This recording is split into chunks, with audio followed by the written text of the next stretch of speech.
Hello, welcome back to CS170 spring session. I just want to get things going, kicked off with some of the content and introduction for the class. The last two lectures, I basically just covered logistics. Hopefully I covered upon the things that you need to know to maneuver through the class. But most importantly, you do have the information for our office hours, our email contacts. So do reach out if there's any questions on those. And make use of Piazza. Piazza would be, like I said before, something that you can use to maybe share information or questions or knowledge that will benefit the whole class. So I think that will make everybody's lives easier. Okay. So anyway, uh, just quickly, I'm gonna give you like a little introduction about my background and what I hope to bring to this class for you. And you know, if there are things that we're doing that doesn't fulfill that promise of what we're supposed to be trying to do with this class, do make sure you give us the feedback. Okay, so you probably know this. You go through like all of your different classes, you always provide feedback for the professors and the TAs. And we want to make sure that we do have good feedback and we continually improve.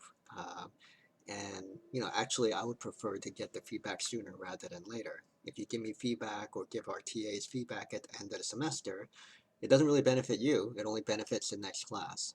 And as you know, for the past semester and a half or so, we've had to deal with quite a fluid environment in terms of dealing with COVID and whatnot. So I think there's been a lot of stuff that is a work in progress. We've tried to do our best to modify, bring more tools online, improve some of the workflow, and the video content, and just our different ways of engaging so that all of you can get the most out of these classes. So do make sure you provide us feedback. And if there's something I can do to make it better, enhance it, so that you can benefit, not the next class, do let us know as soon as possible. Right? I do check my email pretty frequently, so make sure you send me an email, and I'll do my best to take in your feedback. Um, and you've probably seen the first couple of announcements I put out there. So like I said, every time I put out a new video, I will post an announcement. You should all see it. And a lot of times I might see some very common questions where there's some confusion. Maybe there's a particular topic that a lot of people are getting confused on. I'll cut like a very quick video clip to try to address those common questions. So, just pay attention to the announcements, and you should see like, the various notices that I'll provide. Hopefully it can answer your questions very quickly, right? Um, and do provide feedback, as I said. So one thing I'm going to do is just give a little bit of background about myself, and then we'll go into a little bit of the class. Okay, so I've only been teaching at Rutgers probably for like the past year or so, maybe a little bit more than that. So I'm a part-time lecturer. I do have a day job. So I actually work at a bank, investment bank. Probably some of you might know it is Morgan Stanley. Okay, but I like to be engaged with the Rutgers community. I'm an alumni at Rutgers. I graduated from Rutgers many years ago, and I went on to NYU Stern to get my MBA. Okay, so yeah, I went to Rutgers. I graduated with a computer science degree as well as a history degree. And I feel like with this class, a lot of the experience that I've had, both on the banking side as well as to various entrepreneurial activities, I've had a chance to apply technology, and some of the technology that topics that we're talking about in this class did play into my work and still does.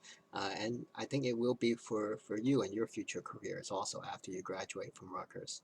Okay, so let me see.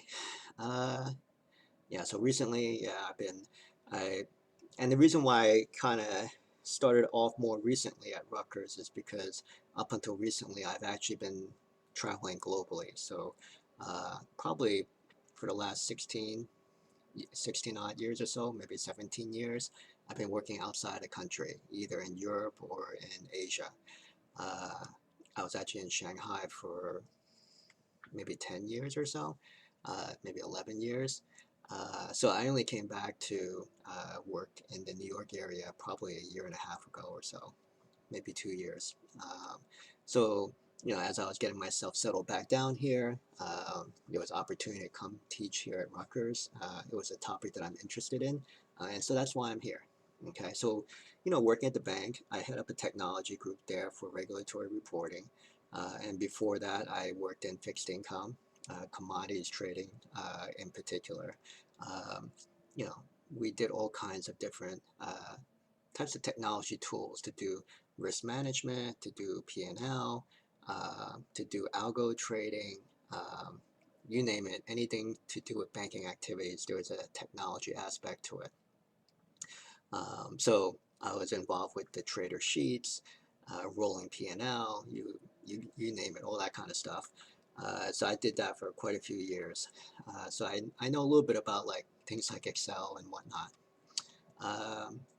I've also involved with real estate, managing a real estate portfolio. Own a couple of business, karate school, used to have a gym. Um, and yeah, so I've had a bit of things going on the corporate side as well as running entrepreneurial activities. So dealing with stuff that you might encounter in this class, um, search engine optimization, um, websites, Excel, all of that different types of things are things that I have some experience with. Okay, so hopefully that just kind of gives you a little bit of flavor of my background and my interests in teaching this particular class and what I like to try to get out of it. And what I get out of it is really trying to share some of my experience of translating whatever you see on your books, your PowerPoints, whatever your TAs are covering with you, how that actually applies into real world application. Okay, and it may not be directly that, so it might not be like, oh, okay, you're going to actually be programming JavaScript or setting up your own web page. But there's a lot of concepts you have to understand now, right? So much of the world right now is really being done over technology infrastructure, right? So, I'm sitting here at home teaching you over technology infrastructure. There's a lot of things that would not be possible without this technology infrastructure. And you may not directly be doing some of the technology for it, but you have to understand it, right? If you're running your own business one day, you can't just hand it off to other people to do this type of work and not know what's going on underneath the covers. Okay? So anyway, that's why I'm here. And as I said at the beginning of this lecture, I do welcome feedback. If there's things that you'd like to learn more about that I'm not directly covering in this class, I'm happy to share some extra content with you, have a separate office hour, whatever, and cover it. I do enjoy that aspect of this. Okay, but providing feedback, providing that engagement, I think that's something that's important, right? Otherwise, you can just watch a bunch of recorded videos. You can look at the book, and then you're done with the class. Hopefully, when you're looking at this class and you want to try to get something out of it for your future career, you can look at this as an opportunity to talk to me, talk to the other professors, or talk to the TAs, get some insight, and perhaps think about how things will line up for you in the future, for your future careers. Okay, so I'm not going to go on about this. This just kind of gives you a little bit of perspective of what I'm doing and what I hope to offer. Okay, again, emphasize it a lot. Really give us feedback so that we can try to improve this class. This class is a little bit of a work in progress since we've gone through COVID. I think we've improved a lot of different things, but there's always room for improvement. Let's try and make that happen, and hopefully you can see the fruits of those feedback. Okay, all right, let me close this up. All right, I'm not going to spend too much longer on this video, so I'm just going to give a quick intro. Okay, so here we are like on chapter 1. Okay, I think you probably heard in my one of my other lectures, the way the exams run, and we'll go more into it as we go through the exams preparation. Um, there's short answers and fill in the blank, multiple choice, a little bit of like what you call essay writing. It's really just writing some code, right? We're not talking about like monstrous amounts of code, but yeah, writing some code. Okay. Um, so this aspect here in this chapter 1, I consider, and oh, and by the way, let me just mention, I do try to distill into these PowerPoints points that I think are important, i.e. things you're definitely going to need to know or understand for the exams. Okay, doesn't mean that these things have everything that's going to be on the exams. You do still need to use the book. You still do need to do assignments and whatnot. Um, as I mentioned earlier, all of these different things complement each other. You can't just use one thing and then forget about everything else, okay? But I do try to make sure that what's in these PowerPoints that we go over is fairly concise and fairly important, right, to uh, what you need to know for the exams. Now, having said that, the exams are going to be open book, right? You can't just go to any other website and do stuff, but you can certainly refer to the material that's in the class, i.e. the book, to answer questions. Okay, so read through the book, at least you understand what the different topics are covered in the book, and be able to look it up quickly if you need to get a specific detail. And with this chapter 1, it's a little bit like your history class, right? So your history class, you remember there's like a whole bunch of different dates and whatnot.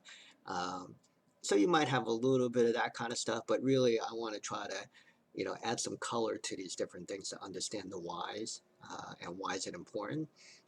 But for the most part, you almost treat it like a history class. Say, okay, here's these different things that happen. These are important concepts, and be able to either memorize it or be able to look it up quickly for the book.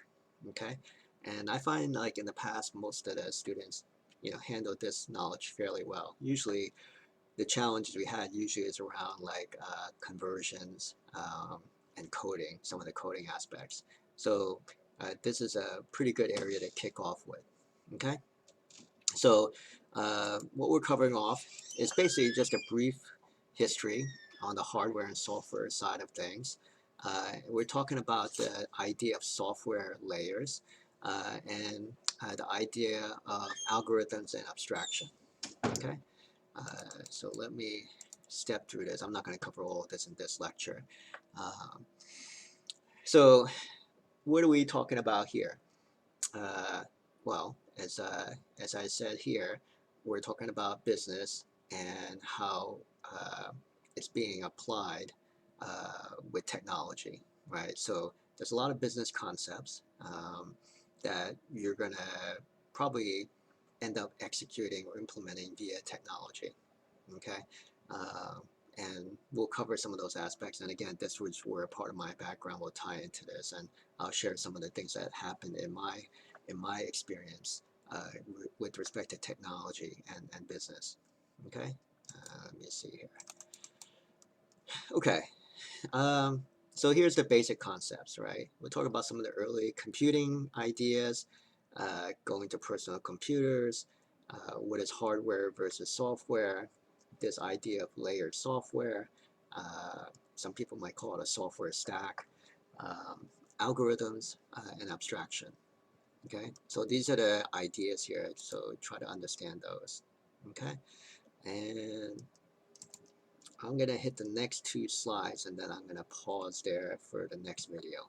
Okay, so this is talking about early computing machines. Okay, so you might recognize some of those things in the background here with the abacus, um, and he's one of the more famous guys that you're gonna know. So Charles Babbage. So he's basically one of the people that you would say started off with essentially a mechanical computer. Okay, so uh, this is well, it says it's a replica of that engine that he built, right? And we'll kind of go through a little bit of this in my next lecture. Okay, so I just want to kind of pause here and then I'll pick up with another lecture in a second. All right, thank you.